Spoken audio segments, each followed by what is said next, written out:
Welcome back to Restoration Bible Study. Today we're covering Matthew chapters 22 and 23.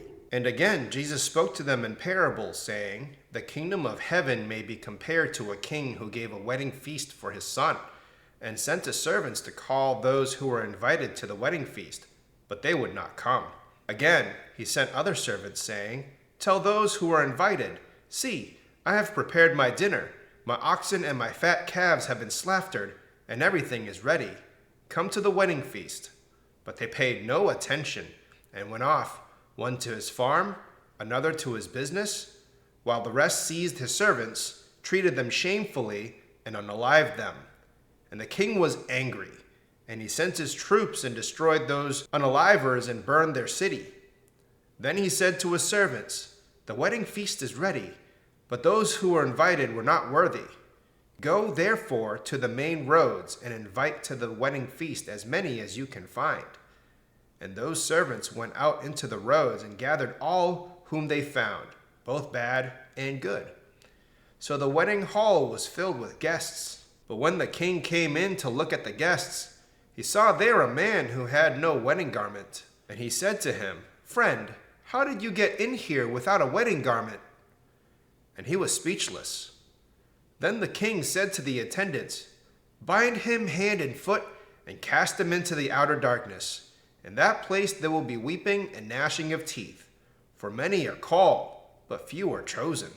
Then the Pharisees went and plotted how to entangle him in his words, and they sent their disciples to him, along with the Herodians, saying, 'Teacher, we know that you are true and teach the way of God truthfully, and you do not care about anyone's opinion, for you are not swayed by appearances.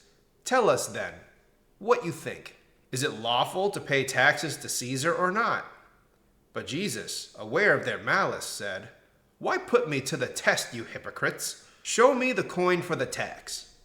And they brought him a denarius. And Jesus said to them, 'Whose likeness and inscription is this?'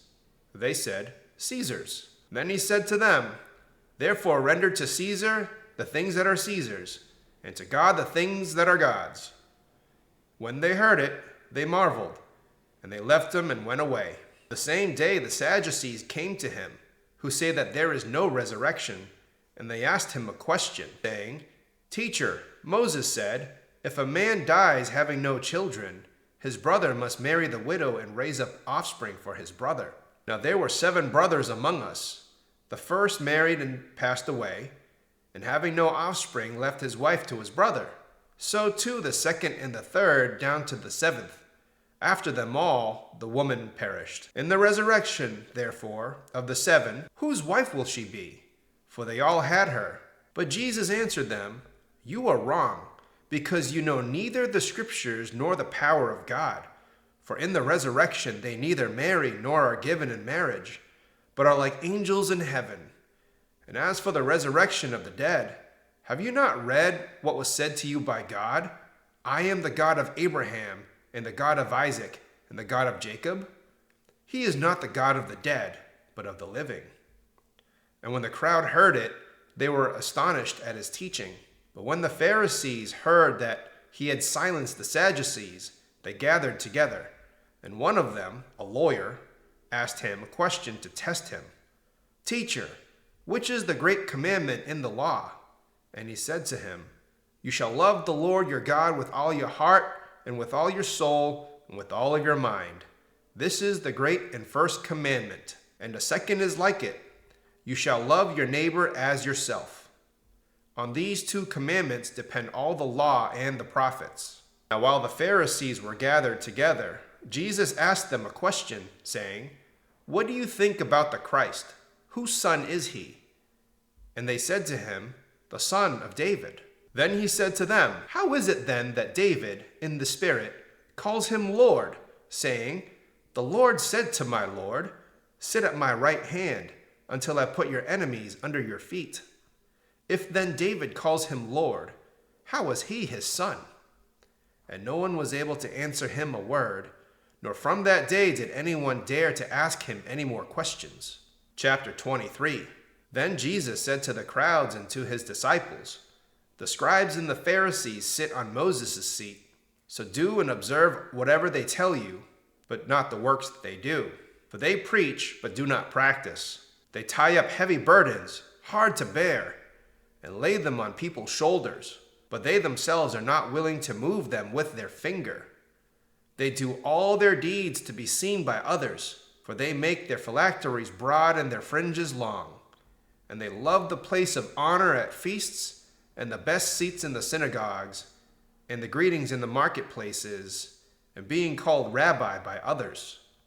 But you are not to be called rabbi, for you have one teacher, and you are all brothers. And call no man your father on earth, for you have one Father who is in heaven. Neither be called instructors, for you have one instructor, the Christ.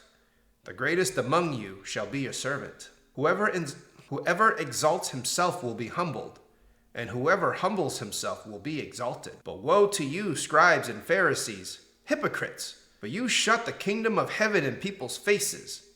For you neither enter yourselves or allow those who would enter to go in.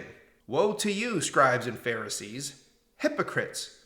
For you travel across the sea and land to make a single proselyte. And when he becomes a proselyte, you make him twice as much a child of hell as yourselves. Woe to you, blind guides, who say, if anyone swears by the temple, it is nothing. But if anyone swears by the gold of the temple, he is bound by his oath. You blind fools! For which is greater, the gold or the temple that has made the gold sacred? And you say, if anyone swears by the altar, it is nothing. But if anyone swears by the gift that's on the altar, he is bound by his oath. You blind men! For which is greater, the gift or the altar that makes the gift sacred? So whoever swears by the altar swears by it and everything on it. And whoever swears by the temple swears by it and by him who dwells in it. And whoever swears by heaven swears by the throne of God and by him who sits upon it. Woe to you, scribes and Pharisees, hypocrites! For you tithe mint and dill and cumin, and have neglected the weightier matters of the law, justice and mercy and faithfulness. These you ought to have done, without neglecting the others. You blind guides, straining out a gnat and swallowing a camel. Woe to you, scribes and Pharisees, hypocrites! For you clean the outside of the cup and the plate, but inside they're full of greed and self-indulgent.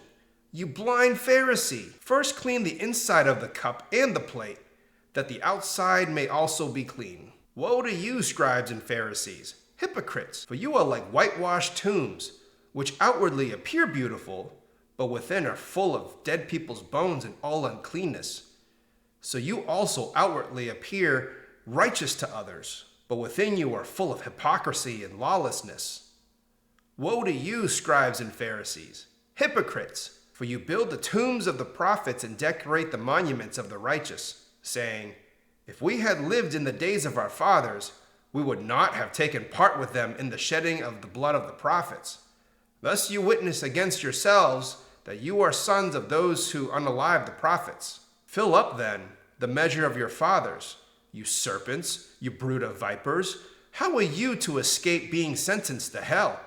Therefore I send you to the prophets and the wise men and the scribes, some of whom you will unalive and crucify, and some of you will flog in your synagogues and persecute from town to town, so that on you may come all the righteous bloodshed on earth, and from the blood of the righteous Abel to the blood of Zechariah, the son of Berechiah, whom you unalived between the sanctuary and the altar. Truly I say to you, all these things will come upon this generation.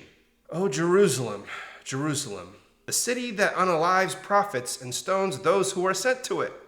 How often would I have gathered your children together as a hen gathers her brood under her wings, and you were not willing? See, your house is left to you desolate. For I tell you, you will not see me again until you say, blessed is he who comes in the name of the Lord. All right, that's the reading for Matthew chapters 22 and 23. Please go to the commentary video where I break these chapters down. Until then, please like, share, and subscribe, and I'll see you in the next video where I cover Matthew chapters 24 and 25.